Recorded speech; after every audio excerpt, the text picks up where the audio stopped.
അച്ഛനെന്താ സെക്യൂരിറ്റിക്കാരനോട് സംസാരിച്ചത്? അച്ഛനെന്താ സെക്യൂരിറ്റിക്കാരനോട് സംസാരിച്ചതെന്ന്? പലതും സംസാരിക്കും, അത് നിന്റെ അടുത്ത് പറയണോ?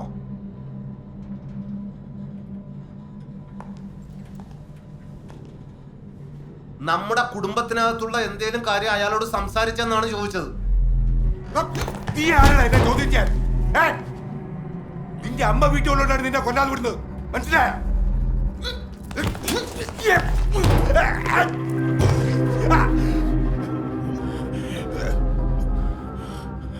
അച്ഛനാണ് ഈ സിറ്റുവേഷൻ ഉണ്ടാക്കിയത്, മനസ്സിലായല്ലോ?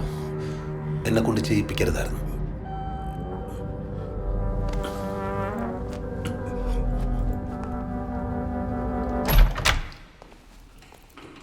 അമ്മേ, അമ്മേ, നമ്മളെല്ലാം ഒരു കുടുംബമല്ലേ അമ്മേ? ഒരു ബ്ലഡ് അല്ലേ അമ്മേ? ഇപ്പൊ എന്താ ഉണ്ടായേ? ഈ മനുഷ്യനുണ്ടല്ലോ, നിങ്ങളുടെ കെട്ടിയവൻ, നമ്മുടെ കുടുംബത്തിനകത്തുള്ള സകല കാര്യങ്ങളും താഴത്തെ ആ സെക്യൂരിറ്റിയോട് വിളമ്പിയിരിക്കുന്നു. ഇതെന്ത് പറ്റി നിങ്ങൾക്ക്? ഇതൊക്കെ പുറത്ത് പറയാൻ കൊള്ളാവുന്ന കാര്യങ്ങളാണോ? എല്ലാ കുടുംബത്തിലും നടക്കുന്ന കാര്യങ്ങളല്ലേ? ഏത് കുടുംബത്തിലാണ് നടക്കുന്നത്? നിങ്ങൾ ആ സെക്യൂരിറ്റിയോട് പറഞ്ഞോ ഇല്ലയോ? ഇനിയിപ്പോ ഇതൊക്കെ അവന് പറഞ്ഞിട്ട് അയാൾ അറിഞ്ഞു കഴിഞ്ഞാൽ സെക്യൂരിറ്റി സുഖം അറിയും, സുഖം അറിഞ്ഞാൽ കെയർ ടേക്കർ അറിയും, കെയർ ടേക്കർ അറിഞ്ഞു കഴിഞ്ഞാൽ അസോസിയേഷൻ പ്രസിഡന്റ് അറിയും, പ്രസിഡന്റ് അറിഞ്ഞു കഴിഞ്ഞാൽ ഹോൾ ഫാമിലി അറിയും. പിന്നെ നമ്മൾ ജീവിച്ചിരുന്നിട്ട് വല്ല കാര്യമുണ്ടോ അമ്മേ? നിങ്ങൾ പറഞ്ഞിട്ടുണ്ടെങ്കിൽ ഒന്ന് വാ തുറന്ന് പറ. ആൾക്കാരെടുത്ത് പറഞ്ഞ് അഹകരിക്കാൻ പറ്റുന്ന കാര്യമല്ലേ ഇത്? പിന്നെന്തിനാ സെക്യൂരിറ്റി എന്റെ മുഖത്ത് നോക്കി ഒരു പ്രത്യേക തരം ചിരി ചിരിച്ചത്? നീ തന്നെ പോയി അയാളോട് ചോദിച്ചു നോക്ക്. അയാളെ മുഖത്തെ ചിരിയുടെ അർത്ഥം നോക്കലല്ല എന്റെ പണി.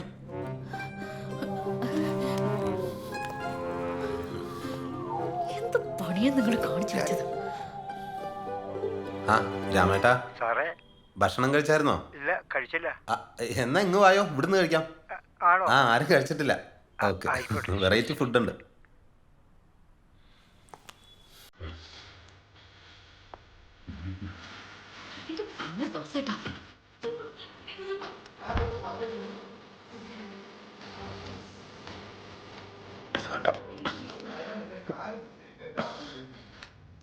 മതി, പെട്ടെന്ന് തീരും.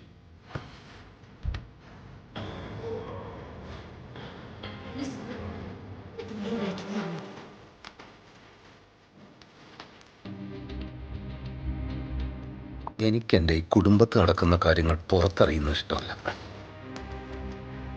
രാമേട്ടൻ ഇവിടെ കിടന്ന് പെടഞ്ഞ് മരിക്കട്ടെ. പിന്നെ അച്ഛൻ അയാളോട് പറഞ്ഞത് പുറത്താരും അറിയില്ലല്ലോ, അതോടെ തീരുമല്ലോ.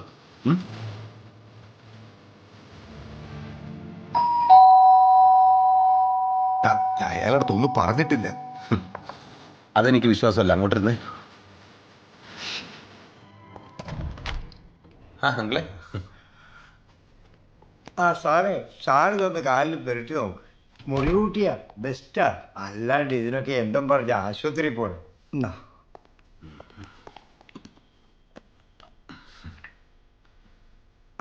ഫിഷ് മോളിയാ സാറേ? എനിക്ക് തോന്നുന്നു സാറിന്റെ കാലിൽ കടിച്ച തുറപ്പനാണ്. എലിശല്യം കൂടുതലാണ്. ഈ വേസ്റ്റൊക്കെ കുന്നുകൂടി കിടക്കുകയാണല്ലോ സാർ.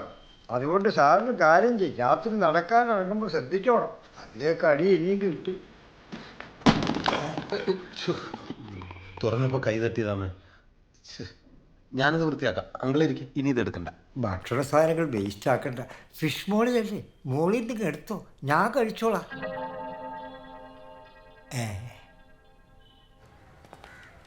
ആഹാ, ഇത്രയും നേരം നോക്കിയിട്ട് ഒരു പോസിറ്റീവ് ന്യൂസ് ഇപ്പോഴാണ് കണ്ടത്. 60 കഴിഞ്ഞ ദമ്പതികൾക്ക് കുഞ്ഞു പിറന്നു. ഇവിടെ ചെറുപ്പക്കാർ വരെ കുട്ടി ഉണ്ടാവാൻ കഷ്ടപ്പെടുമ്പോഴാണ്.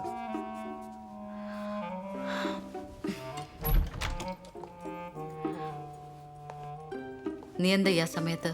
സ്വന്തം വീട്ടിലേക്ക് വരാൻ അസമയമൊക്കെ ഉണ്ടോ? അമ്മ എന്തെടുക്കായിരുന്നു? നൈറ്റിയുടെ ഹോക്ക് സ്റ്റിച്ച് ചെയ്യായിരുന്നു. അച്ഛനോടെ?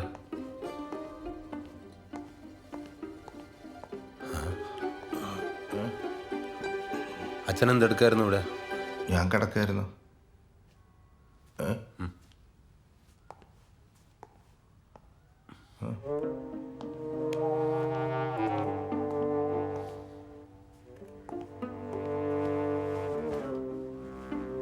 ഈ ഡ്രസ്സ് എന്തിനാ ഇപ്പൊ പുറത്തെടുത്തത്?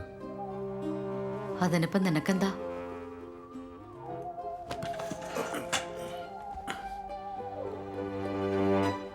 ആ മുറി ഒഴിഞ്ഞു കിടക്കുകയല്ലേ, അച്ഛൻ ഇനി മുതൽ അവിടെ കിടന്നാൽ മതി.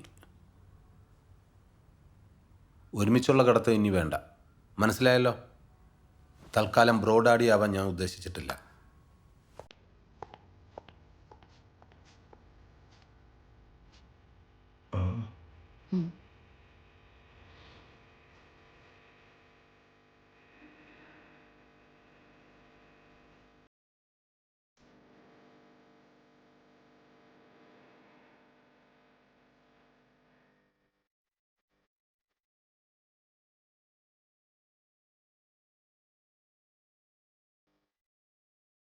ഇത് ഫസ്റ്റ് ക്യാമറ, ഇതാണ് സെക്കൻഡ് വരുന്നത്.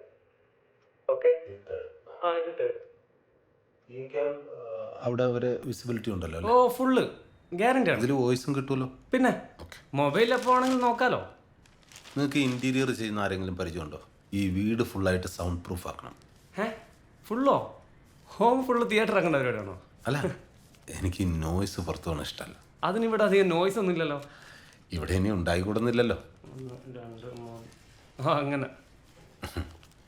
ഓക്കെ, അതാ നോക്കാം. ആ ശരി.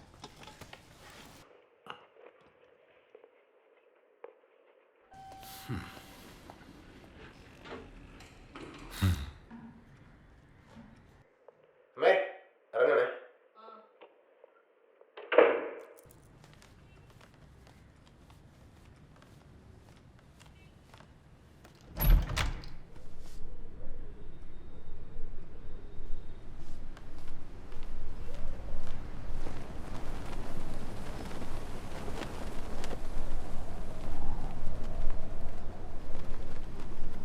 നമുക്ക് അധികാലം ഇങ്ങനെ മുന്നോട്ട് പോകാൻ പറ്റുമെന്ന് തോന്നുന്നില്ല. അവനിൽ നിന്ന് രക്ഷപ്പെടാൻ ഞാൻ പല വഴികളും നോക്കി. പക്ഷെ അതൊക്കെ പിന്നെ നമ്മളെ തന്നെ മനസ്സമാധാനം കളയും. നമ്മളെ മരണം കൊണ്ടല്ലാതെ ഈ പ്രശ്നം തീരില്ല. നിങ്ങൾ എന്തൊക്കെയായി പറയുന്നത് ദാസേട്ടാ? ഞാൻ കുറച്ച് വിഷം മാറ്റി വെച്ചിട്ടുണ്ട്. അത് എ സിക്കകത്ത് വെച്ച് ഓൺ ചെയ്ത് കിടന്നാൽ മതി, പിന്നെ ഉണരില്ല. നമ്മൾ ഒരുമിച്ചുള്ള അവസാനത്തെ കിടത്തം ഞാൻ തീരുമാനിച്ചു. ദാസേട്ടാ,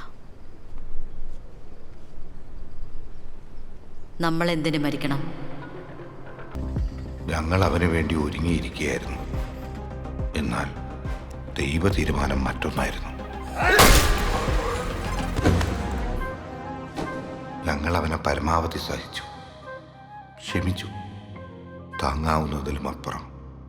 നിങ്ങൾക്ക് മാത്രമല്ല, ഈ ഭൂമിയിലുള്ള ഒരാൾക്കും അവനെ പോലത്തെ ഒരുത്തിനെ താങ്ങാനാവില്ല. പേരൻസിന്റെ ജീവിതം മക്കൾക്ക് വേണ്ടി മാത്രമുള്ളതല്ലല്ലോ. അവന്റെ ഓർമ്മ തിരിച്ചു വരാതിരിക്കാൻ എന്താ ഒരു വഴി? അയ്യോ, രൂപേഷ് ഡോക്ടറാ? സ്പീക്കറിലിട്. ഹലോ ഡോക്ടറെ. ഇന്ന് നേരത്തെ പോയോ? എവിടെ? എന്താ ഡോക്ടറെ? ഒരു സന്തോഷ വാർത്ത ഉണ്ടായിരുന്നു. എന്താണാവോ? നിങ്ങളല്ലേ പറഞ്ഞത് ബിമിനത്തിനെ അന്വേഷിച്ചാൽ കിട്ടില്ലെന്ന്? അവനെ ഞാൻ പൊക്കി. ആള് ദുബായിലുണ്ടായിരുന്നു. ഇപ്പൊ ഇങ്ങനെ എത്തും. എയർപോർട്ടിൽ തന്നെ വിളിച്ചിരുന്നു. അവര് തമ്മിലൊന്ന് സംസാരിച്ചാൽ മതി. നിങ്ങളുടെ പഴയ ബിനുവിനെ ഞാൻ തിരിച്ചു തരും. ശരി. ഹാപ്പി അല്ലേ? അയ്യോ, ഇനിയിപ്പോ എന്താ ചെയ്യാ? ഇനിയിപ്പോ ഒരു വഴിയേ ഉള്ളൂ. നമുക്ക് പ്രാർത്ഥിക്കാം. എന്തോ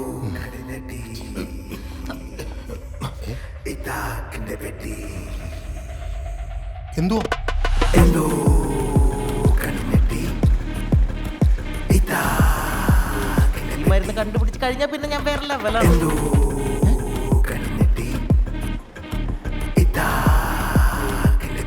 ബിമിനത്ത് എൻ്റെ പേരും അവൻ എന്നെ മാത്രം ഓർമ്മ പറഞ്ഞപ്പോൾ ഞാൻ കരഞ്ഞു ഡോക്ടറെ. ബിനുവിന് അപകടം പറ്റിയെന്ന് അറിഞ്ഞപ്പോൾ പോലും ഞാൻ ഇത്ര വിഷമിച്ചിട്ടില്ല. പിന്നെ എനിക്കവിടെ നിൽക്കാൻ പറ്റില്ല. കിട്ടിയ ഫ്ലൈറ്റിന് ടിക്കറ്റ് എടുത്ത് ഞാൻ പോന്നു. എൻ്റെ ബിനു വേണം ഡോക്ടറെ, എനിക്കവനെ കാണണം.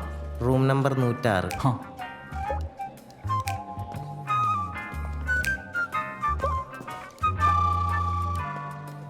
ഡോക്ടറെ, ഈ ഫ്ലൈറ്റിൻ്റെ പൈസ കിട്ടിയായിരിക്കും അല്ലേ? അല്ല, ഡോക്ടറിന് രാവിലെ വിളിച്ച് പെട്ടെന്ന് വരാൻ പറഞ്ഞ കാരണം ഞാൻ ബിസിനസ് ക്ലാസ് ടിക്കറ്റ് എടുത്ത് തന്നിട്ടുള്ളേ. അത് മോശമാവല്ലേ? കുറച്ച് മോശമാണ്. വേണ്ട, ഡോക്ടർ ചോദിക്കണ്ട, ഞാൻ ചോദിച്ചോളാം.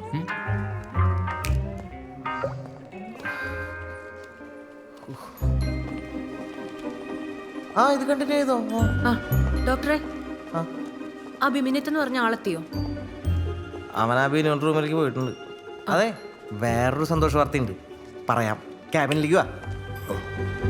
നിങ്ങൾക്ക് സന്തോഷത്തിൻ്റെ പെരുന്നാളാണല്ലോ. ഡോക്ടറെ, നമ്മൾ പെടുവോ? നമ്മളല്ല, നിങ്ങൾ പെടും. നിങ്ങൾ ഈ വിഷയം എന്നോട് പറയാൻ പോലും പാടില്ലായിരുന്നു. തുറന്നു പറഞ്ഞാലേ പ്രശ്നങ്ങൾക്ക് പരിഹാരം കാണാൻ പറ്റുന്ന ഡോക്ടർ തന്നെയല്ലേ പറഞ്ഞത്?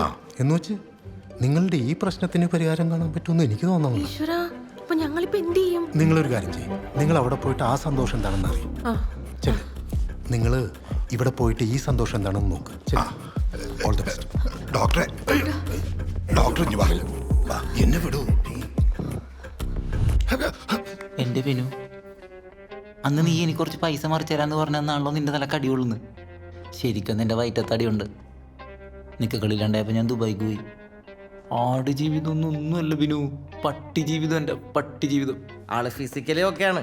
ഇനിയിപ്പോ അവിടെ ഇങ്ങനെ കിടത്തേണ്ട കാര്യമുണ്ടോ? ഡിസ്ചാർജ് ചെയ്യുന്നതല്ലേ നല്ലത്. അയ്യോ, അതല്ല, ഇവിടെയാണെങ്കിൽ നമ്മളെല്ലാവരും സേഫാ.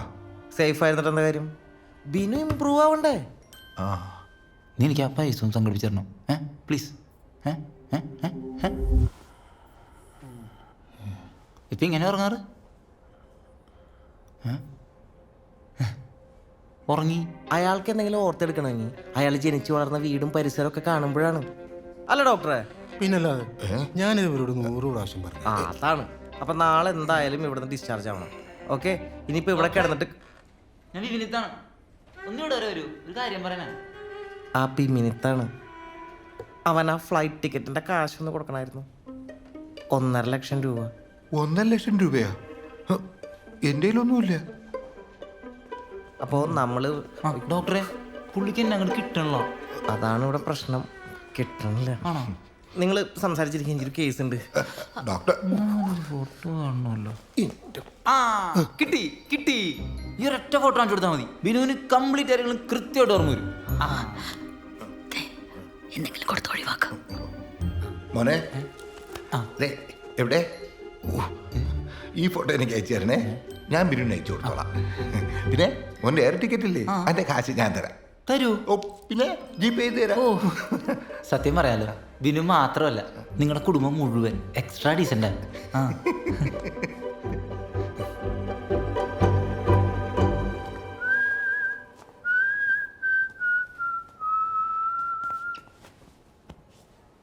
അളിയ, ഇത്ര ഐക്യവും പൊരുത്തമുള്ളൊരു കുടുംബത്തിൽ ജനിക്കാൻ മാത്രം ഞാൻ എന്ത് പുണ്യ ചെയ്തതെന്ന് എനിക്കറിയില്ല അളിയ.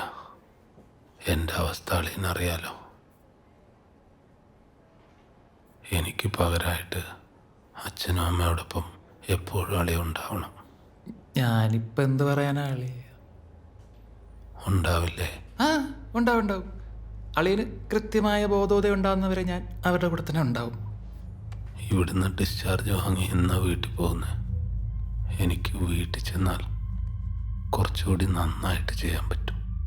എന്ത്? ഈ ജീവിച്ച പരിസരമൊക്കെ കാണുമ്പോൾ ഓർമ്മ വീണ്ടെടുക്കാൻ കൂടുതൽ സഹായിക്കുന്നല്ലേ ഡോക്ടർ പറഞ്ഞത്? അങ്ങനെ പറഞ്ഞോ? അല്ല, ഡിസ്ചാർജ് അല്ലേ? അത് ഞാൻ പറഞ്ഞോളാം, നമുക്കത് ശരിയാക്കാം. അളിയ, എന്തോ? ഇത് മാറ്റി വെച്ചായിരുന്നു കാറിരുന്ന പൊസിഷൻ.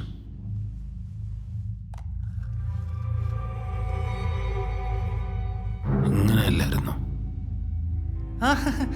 അതങ്ങനെ ആയിരുന്നല്ലോ. അളിയ, അളിയ മെനിങ്ങാന്ന് ഈ ഷർട്ടല്ലേ ഇട്ടെ? ഞാനതേ ഒരു ഡ്രസ്സ് 2 തവണ ഇടാറുണ്ട്, ഒന്നിടവിട്ട് അലക്കാറുള്ളൂ. അതാ. ഓരോരുത്തരും ധരിക്കുന്ന ഡ്രസ്സിന്റെ കളർ അപ്പം ഞാൻ ഇതിലെഴുതി വെക്കും, ഓർത്തെടുക്കാലോ. I am really proud of you അളിയ. ഞാൻ ഈ സന്തോഷ വാർത്ത ബാക്കിയുള്ളവരെ കൂടെ അറിയിച്ചിട്ട് വരാം. ഞാൻ മാത്രം അറിഞ്ഞാൽ പോരല്ലോ.